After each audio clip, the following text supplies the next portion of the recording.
জল বেশি বা কম খাবেন খুব চিন্তা করে। জল আপনি যদি বেশি খান, ঠিক পলিপ্যাকের মতো অথবা নতুন গার্ডারকে টাকা দিয়ে বেঁধে রাখার মতো যদি যেমন লুজ হয়ে যায়, আপনার কিন্তু ব্লাডারের ক্যাপাবিলিটি প্লাস আপনার ইলাস্টিসিটি কমে যেয়ে আপনি কিন্তু ভুগতে থাকবেন।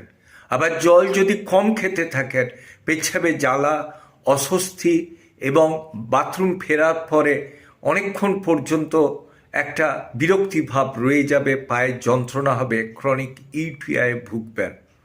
অতএব জল আপনাকে সঠিক মাত্রায় বয়স, বডি ওয়েট অনুযায়ী খেতে হবে। পেচ্ছাপ চেপে যেমন রাখা যাবে না, আবার পেচ্ছাপ বারবার ইচ্ছা করে কঁত পেড়ে যাওয়াও যাবে না।